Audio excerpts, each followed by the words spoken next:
Hola, ¿qué tal? Bienvenidos a la clase uno de la materia Intervención Educativa en el doctorado en Educación de la Universidad del Sureste. Queridas y queridos colegas, hoy abrimos un espacio que no solo es académico, sino profundamente humano, un lugar donde la reflexión crítica se convierte en acción transformadora. La intervención educativa no es un concepto abstracto, es la capacidad de mirar las realidades complejas de nuestras comunidades y responder con propuestas que dignifiquen, que generen equidad y que fortalezcan la autonomía de quienes aprenden. En este inicio los invito a pensar en la educación como un tejido vivo. Cada hilo representa una historia, una necesidad, una posibilidad, y nuestra tarea será aprender a reconocer estos hilos, a entrelazarlos con un rigor teórico y sensibilizarlos a la práctica, y también a construir con ellos un entramado que sostenga la justicia y la coherencia institucional. Hoy comenzamos un viaje que exige valentía intelectual y compromiso ético. Que esta primera clase sea la chispa que encienda el diálogo, la creatividad y la pasión por transformar. Bienvenidos a este camino de intervención educativa, un espacio para pensar, sentir y actuar en favor de la educación que nuestras comunidades merecen. En esta clase nos abre una ventana y una puerta hacia un aspecto clave de la intervención educativa y comenzaremos con los conceptos y definiciones clave que establecen lenguaje común, los términos que nos permiten dialogar con precisión, el origen y evolución histórica que nos recuerda que toda la práctica educativa tiene raíces y que nos invitan a comprenderlas, nos ayudan a valorar los cambios y continuidades. Veremos también las problemáticas y limitaciones. Aquí vamos a reconocer las tensiones y obstáculos que enfrenta la intervención educativa, evitando miradas ingenuas. También estaremos analizando las implicaciones para la escuela actual, cómo se conecta la teoría con la práctica, mostrando cómo los debates impactan directamente en la vida escolar. También veremos la educación a lo largo de la vida, que nos amplía la perspectiva más allá de la escuela, subrayando que aprender es un proceso continuo y vital. Veremos también los lugares y actores educativos, donde se puede visibilizar la diversidad de espacios y protagonistas que intervienen en la formación desde la familia hasta la comunidad. Y por último, hacia una educación integradora, donde nos plantea la meta como una educación que articule las diferencias, que sea inclusiva y que busque la justicia social. Los conceptos y definiciones clave de los tipos de educación según la UNESCO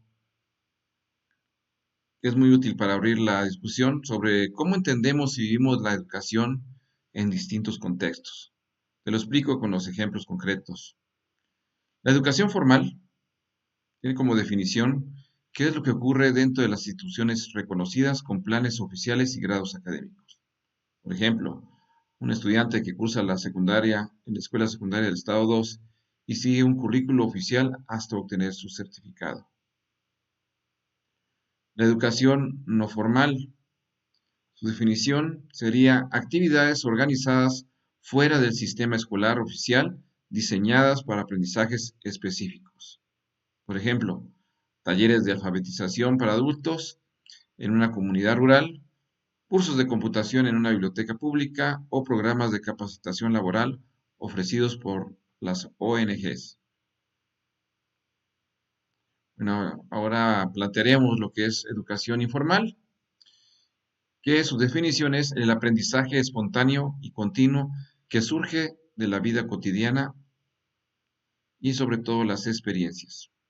Por ejemplo, un niño que aprende a cocinar observando a su abuela, alguien que adquiere habilidades digitales explorando redes sociales o el aprendizaje de valores y actitudes en la convivencia familiar.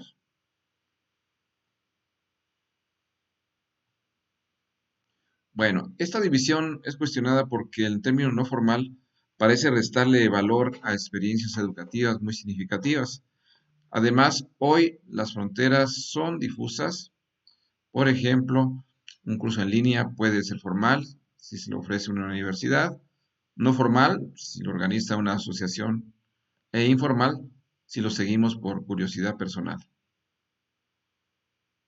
Bueno, podemos reconocer que la educación no se limita a la escuela, ocurre en múltiples espacios y en distintos actores, y todas estas formas son valiosas para comprender la intervención educativa.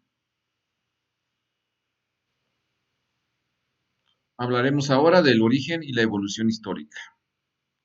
Bueno, aquí podemos ver cómo surgieron y se transformaron las categorías de educación desde lo formal, no formal e informal. Si hablamos de un contexto del surgimiento de la década de los 60 a los 70, la UNESCO y PHCOMS impulsaron una serie de ideas en un momento de expansión educativa mundial. Por ejemplo, si en América Latina durante los años 60 se promovieron campañas de alfabetización masiva fuera de la escuela tradicional, lo que llevó a reconocer la importancia de la educación no escolarizada. Su propósito inicial fue la clasificación que buscaba validar prácticas educativas comunitarias que no estaban dentro del sistema escolar. Por ejemplo, programas de capacitación agrícola en comunidades rurales, donde campesinos aprendían nuevas técnicas de cultivo sin necesidad de asistir a una escuela formal. Si hablamos de una postura crítica en el año 1978, Combs sugirió revisar la división rígida entre educación formal e informal porque la realidad educativa era más compleja. Por ejemplo, un curso de formación en una empresa es formal porque tiene estructura y objetivos, o no formal porque no pertenece al sistema escolar. Esa sería la pregunta. Esta ambigüedad muestra que las fronteras no son claras y podemos decir que las categorías nacieron para dar legitimidad a aprendizajes fuera de la escuela, pero pronto se vio que la educación es un fenómeno mucho más amplio y dinámico. Hoy, con la educación digital, estas fronteras son todavía más difusas. Un MOOC puede ser formal si lo certifica una universidad, no formal si lo organiza una ONG e informal si lo tomamos por curiosidad personal.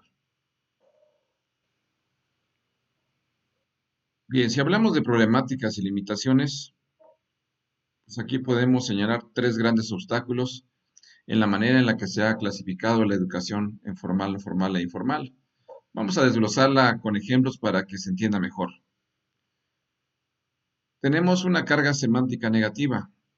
Los términos no formal e informal parecen restar valor, como si fueran menos importantes que en la educación escolar. Por ejemplo, un taller comunitario de música puede ser visto como informal y por lo tanto subestimado, aunque en realidad desarrolla habilidades cognitivas y sociales tan valiosas como las que se adquieren en una escuela de artes. Si hablamos de insuficiencia de recursos estatales, al percibirse como secundarias, estas modalidades reciben menos apoyo gubernamental. Por ejemplo, hay programas de alfabetización para adultos en zonas rurales que suelen depender de voluntarios y donaciones, porque el Estado no destina suficientes recursos a pesar de que la demanda es alta. Actualmente en nuestro estado existe una campaña de alfabetización y la cual se le está dando mucha prioridad aquí en el estado de Chiapas.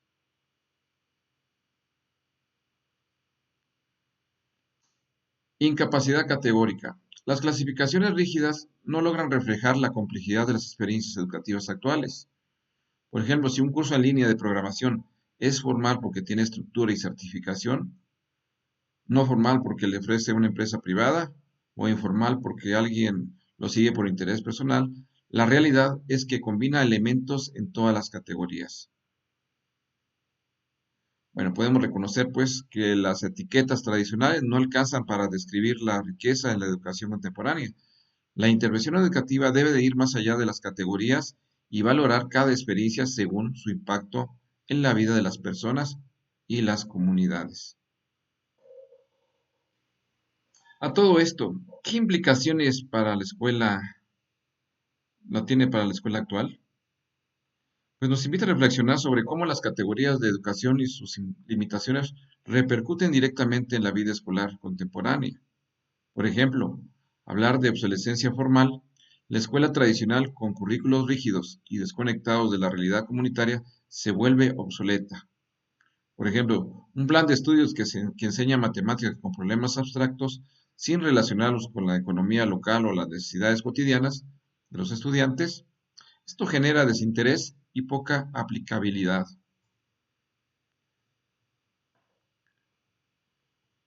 Por consiguiente, la integración comunitaria, la escuela debe abrirse a las participaciones de padres, vecinos y organizaciones, creando una gestión cada vez más democrática.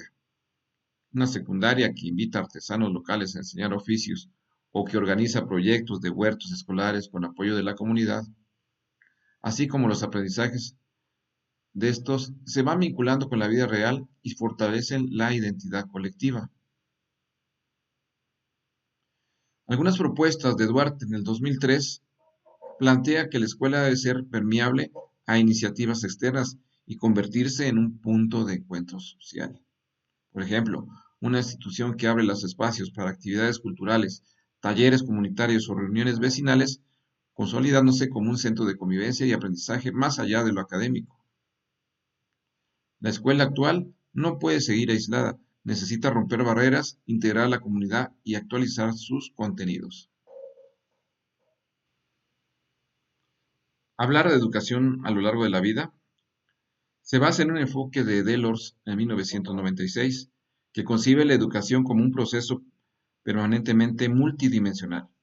No se limita a la escuela, sino que acompaña a las personas en todas las etapas de su existencia. Los cuatro pilares que aparecen son fundamentales y lo explicaremos a continuación. Aprender a conocer. Se refiere al desarrollo de la curiosidad, la capacidad de investigar y comprender el mundo.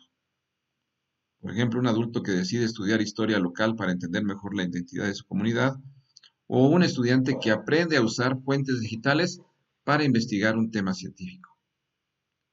Aprender a hacer implica adquirir habilidades prácticas y aplicarlas en la vida cotidiana o profesional. Por ejemplo, si un joven que aprende carpintería en un taller comunitario y luego fabrica muebles para su familia, o alguien que se capacita en programación y aplica sus conocimientos en un emprendimiento digital. Aprender a vivir juntos. Busca fomentar la convivencia, la tolerancia y la cooperación entre personas y culturas. Por ejemplo, proyectos escolares donde estudiantes de diferentes orígenes trabajan juntos en un huerto comunitario aprendiendo a respetar y valorar la diversidad. Aprender a ser. Se centra en el desarrollo integral de la persona, autonomía, responsabilidad, creatividad y sentido ético. Por ejemplo, si un adolescente que participa en actividades artísticas para expresar su identidad, o un adulto que practica meditación para fortalecer su equilibrio emocional y su capacidad de tomar decisiones conscientes.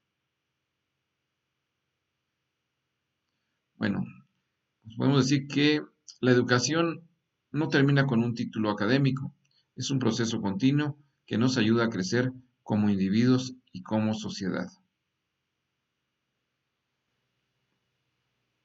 Bueno, ahora hablaremos de lugares y actores educativos. Bueno, aquí nos invita a pensar cómo la escuela se relaciona en su entorno y con las personas que participan en el proceso educativo. Las escuelas, en un contexto de pobreza, estas instituciones se enfrentan a problemas como abandono escolar, bajos aprendizajes y falta de continuidad. Por ejemplo, si una secundaria en una comunidad rural donde los estudiantes deben trabajar para apoyar a sus familias, lo que provoca ausencias frecuentes y con ende el rezago académico. El rol de familias y comunidad. La colaboración con padres y organizaciones fortalece la inclusión y democratiza la gestión escolar. Si un comité de padres de familia que organiza talleres de lectura en la escuela o una asociación local que apoya con becas y materiales generando un vínculo más estrecho entre la escuela y la comunidad. Y también tendremos la transformación del pacto escuela-familia. El acuerdo tradicional en esta crisis, debido a nuevas estructuras familiares, ha exigido replantear la participación. Por ejemplo, en familias monoparentales o con padres migrantes, la escuela debe buscar nuevas formas de comunicación y apoyo, como tutorías comunitarias o redes de acompañamiento entre vecinos.